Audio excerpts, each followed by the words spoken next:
Thanks for the introduction.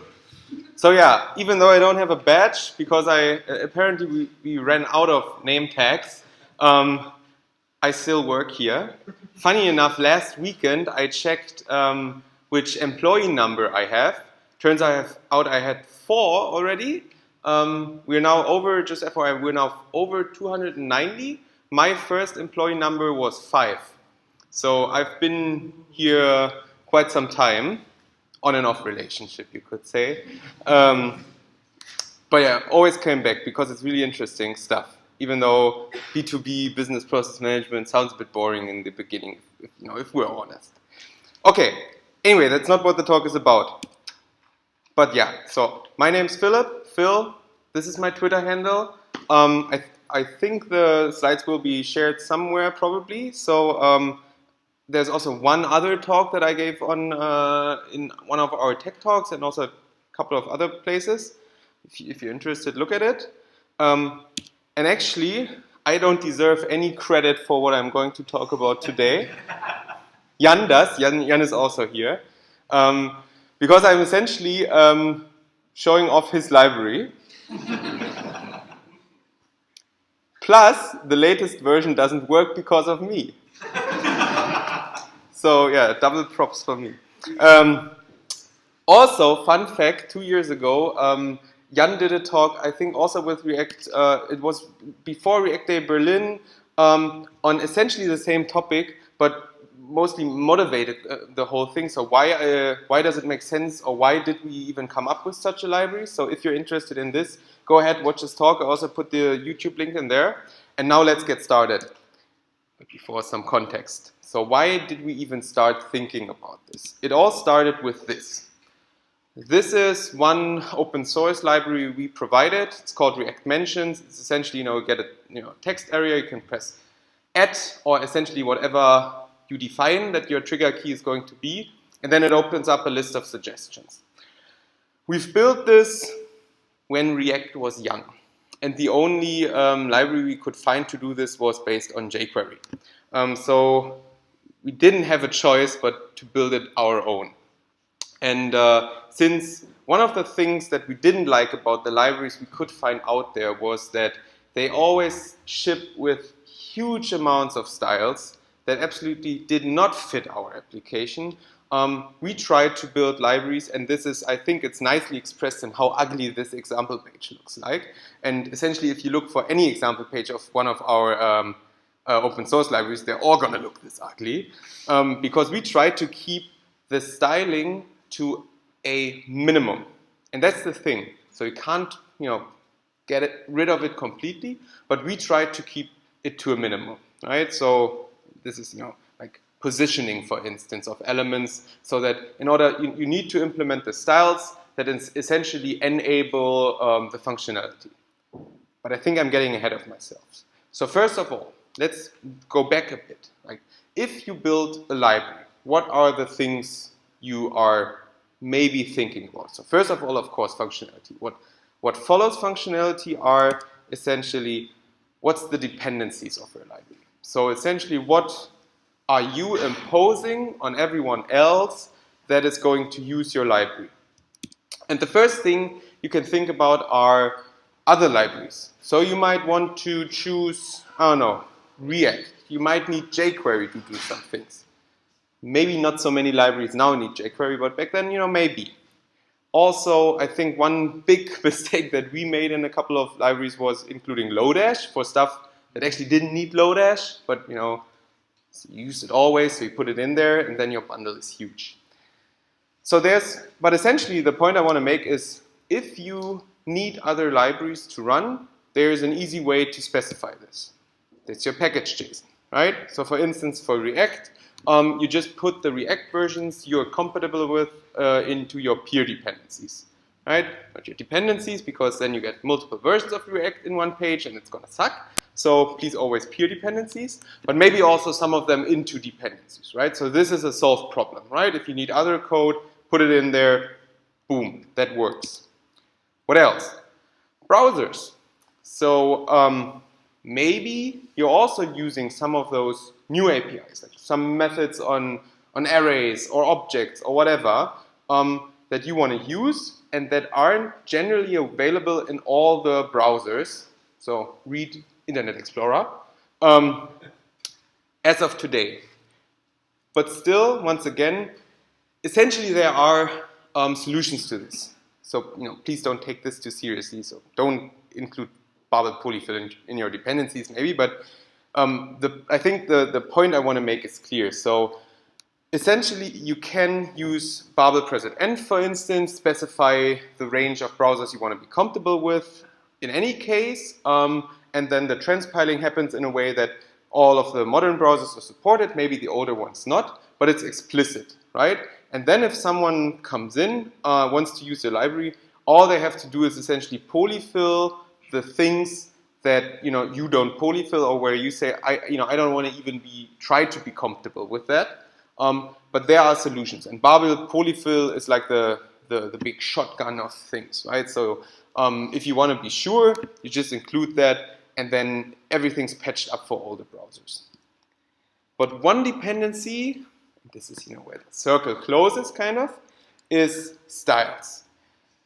And especially the styles that you really, really need to make your component work, right? And now there are a couple of things how you could solve that, right? So first of all, you could just say, like, hey, I want to write my styles, for instance, with less. So something that compiles the CSS in the beginning. And since I do that, I'm just going to somehow bundle them, or not bundle them, but ship them in my NPM package, for instance, right? Put them in an assets folder, put it somewhere in my documentation that they are in the assets folder, hope that people read that documentation, that they're in the assets folder, and I stole this sentence from Jan's talk. But then actually the trouble only begins, because what happens if the people that use your library don't use less? In that very moment, you, little author of small library, just forced maybe them to extend their Webpack setup like this, right?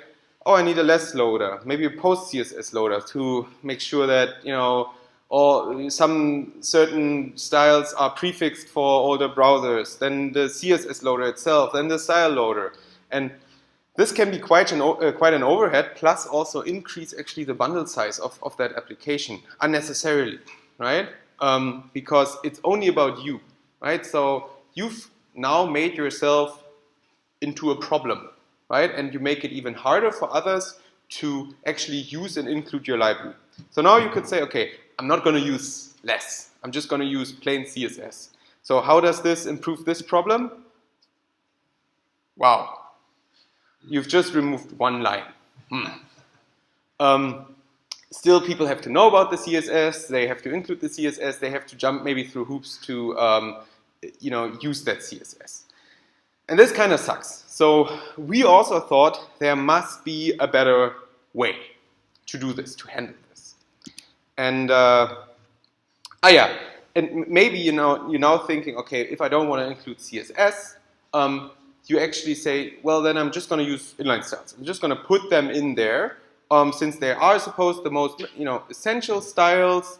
I'm just going to define them straight away, right? So I need a background color, some padding, font size on my text area, right? I'm not going to go into detail on why this might be problematic and how this, it's hard to make this extensible, because this is really what Jan, had 10-minute section on why this sucks.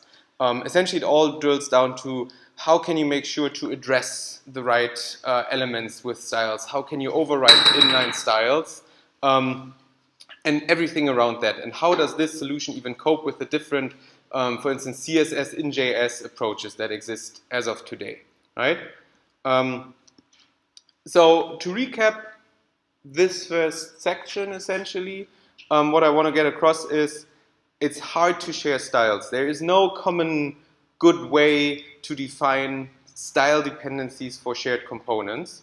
And if you choose to include any sort of file with your library, you kind of impose your setup to everyone who uses your library. And that might not be a problem, but it also might be a problem. And the question is, can we do better? And this is, how we think we can do better. Jan wrote a library, called it UpStyle. This is also why it's in his GitHub profile, not mine. I share the glory with you. Yeah, thanks. Jan is very kind, so, but yeah. No. Who are you kidding?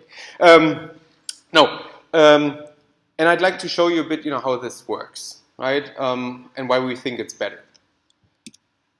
Or maybe not better, but one solution to it. So essentially, what UpStyle gives you as a library is, for one, a default way to define styles. This is what the window on the left is all about. So here, it's essentially a higher order component, not yet a hook, that gives you the opportunity to just go with a camel case version of CSS essentially, define its styles, and also, as you might see, for that input key is to define more like nested style objects for nested structures in your component. So in your component, you would use so essentially you get a new property or enhanced style property when you use this higher order component, and you can use this to either just spread the base styles, most probably on the outermost container, or access nested styles. So here we could just say everything that's base, boom, goes on the outer div, and only the input styles go to the text area, right? Yeah, damn it. I made errors. Very good. Thanks, Phil. So once again, for everyone else, this is how this relates. Also, as a first step of how does this now solve any problem, or how does this integrate with existing solutions, is that from that definition, we can, if you now choose to use our React Mentions component here for that example, and you assign a class name, and then for any matter a class name that you've chosen, we can create BEM-style class names based on that. So in our very basic example, it's going to look like this, right? So your class name that you've assigned is going to be always there, right? And for every nested component, we'll just add a __ name of what this is. There's going to be the standard styles still inline on those on the generated DOM output, but the class names themselves, because you control essentially the base name of that, already give you an opportunity to go in with standard CSS that you add for whatever reason, not for whatever reason, sorry. Freud. For you just included it, and go ahead and kind of influence the styles, right? So if you wanna override the defaults that we put in there, you still have to use an important hack essentially to override them, which is why if you're a library author, make sure that the styles that are the basis really are the important ones, that maybe they shouldn't be overwritten, like positioning. For React Mentions, why would anyone want to fiddle with that in the first place? Because putting it in the right place. But anyways, so this is essentially the first thing that the library gives you. Another thing is it introduces the concept of modifiers. So because you want one component to look different in certain situations. And we didn't just want to go ahead and say, derive from props certain styles.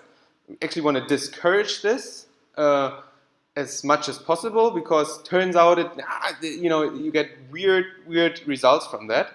But what we do want to provide is essentially you set a flag, for instance, give something meaning, and then activate a certain modifier. So in here, in this example, for instance, the important prop on this component is bound to a modifier, which is just the second argument for the default style higher order component. And whenever this is true, the important modifier becomes active. And what should be changed when something's important is once again declared up here. So this just says, in an important state, the color of the input should change, right? So once again, this makes defining your styles declarative, right? So you say, these are all my styles under all the different combinations of modifiers that there are. And you can control essentially which styles should be used by assigning different modifiers or switching them around. We would recommend doing this a lot. So for our internal components, essentially we treat style as a private property as much as possible, because just going in and setting certain styles can be really harmful. We try to always encourage people to use meaningful props that then change a set of styles maybe, but then the component itself can decide how to react to a certain modifier and how to change the style. So this, once again, will also just produce a bit of a different output. So still got my class in there. I got the accessor for certain subcomponents, so to say. And we also include the modifier. So also here, with the general I got CSS approach, you can change the styles of the component in different states just using plain CSS essentially in a file. Now the question is, how does that work with insert styling framework? And the answer to this is, I don't know where this slide is there. Ah yeah, now I remember. Thanks, Phil. So what I wanted to say here is, essentially, since you're just spreading the enhanced style object in here, or accessing, spreading what's accessed under a subkey, this isn't really bound to any property for that matter. So it doesn't have to be class name that comes out of there. It doesn't have to be style that comes out of there. It can be anything, so to say. And this is what makes the whole thing powerful, right? So for instance, and we call that enhancers. So essentially, whenever you use substyle, you can dependency inject from the outside what the result of this spread will be, right? So for instance, in this example, for instance, we chose Radium, which is an inline style library, to be the enhancer. And what we get from that is that we not only can use the basic style definitions we've chosen, but we could even use more. So you could even go ahead and say input, and now the colon hover syntax is supported, right? So you can, from the outside, say, okay, I'm enhancing this with Radium, I override the styles, and for the input, when it's hovered, I want the background to change. Now, since this is where we use our component, and we know that we enhance it with Radium, we can safely assume that colon hover will work, because Radium will make sure of it. And since Radium is used as an enhancer for the result of the style spread, essentially, we now essentially are styling all of our components using Radium. And I don't even know how I'm on time. I think I'm a bit early. Oh no, it's okay. But I can claim a lot of things, and essentially I'm close to finishing already. Let's change the style of an app with roughly 418,000 lines of code.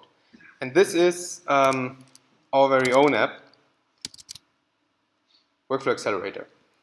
So this page, you can, whether it's beautiful or not, I leave that to you, but this is not what it's about. Let's, for instance, look at this comment here. And right now,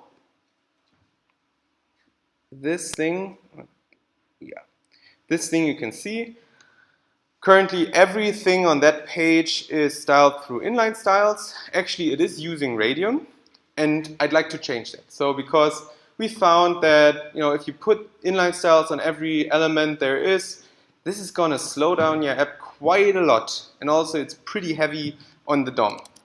So what do I need to change? This is where the entry point to our app. So this is the big wrapper, the Redux store setup, error boundaries, the router, etc. And down here, this is essentially how we currently say this is a Radium app. So style root is something you have to include if you use Radium. Can you actually see that? Is that readable? Well, maybe let's just color theme something light. Okay, yeah, that's better. Okay. So here we see the enhancer provider is Radium. So the whole app will use Radium as its enhancer provider. Up here, I got another one. This is using Glamour. And it doesn't say enhancer provider because essentially what we already also provide a little predefined wrapper for Radium that essentially does the initial setup for you, but under the hood it's essentially the same. But what we get from this is a styles as data attributes. So this just means Glamour is a library that will take the styles, create style sheets on demand in your page, and then the styles as data attributes just means that we're going to get custom data attributes on our DOM nodes that reference those styles so that they actually look good. So if I now want to switch the styling for my whole app, I'm just going to comment this and add this. So now the Glamour app is going to be used. I'm just going to wait for this to reload. There we go. And if everything works well, nothing should change. Also, my Mac's pretty slow today. Da, da, da, da, da. There we go. App loads. And everything looks the same. Wow.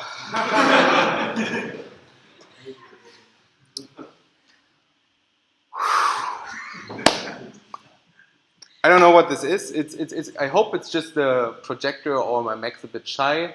There we go. Now content's there. Okay, I'm still waiting for the. Could I finish early? Yeah, there we go. Cool. So now if we expect, so first of all, it's cool that everything still looks the same. And if I now inspect the comment, we can actually see that now all the styles are provided through data attributes that just natively work. So for all our components, we use one way to define the styles, to share them. And then essentially each application, or it's up for each application to decide which styling library to use in the end. This has proven pretty useful even on our internal style guide, so our shared component library, because this one's also only use SubStyle to define the styles. And we, for instance, use Glamour. Another team uses JSS. And the components all look the same. And it's completely up. The teams using JSS is up there. And it's essentially completely up to the implementer or the consumer of the component to decide how styles are going to be applied. And since, and this is just a little, and I hope the reload is faster this time, since the whole dependency injection thing worked so well for us, we also use this to do theming. So essentially our default style higher order component that is just a bit enhanced version is a function that essentially derives from theme to styles. So we dependency inject the theme from the outside with colors and paddings and fonts and whatever. And I've just now set this workspace to use a different one. So when this reloads, all the styles, once again, are computed on the fly using Glamour, and now just another theme is injected, so it should be blue. There we go. So that worked pretty nicely for us. And that's my talk.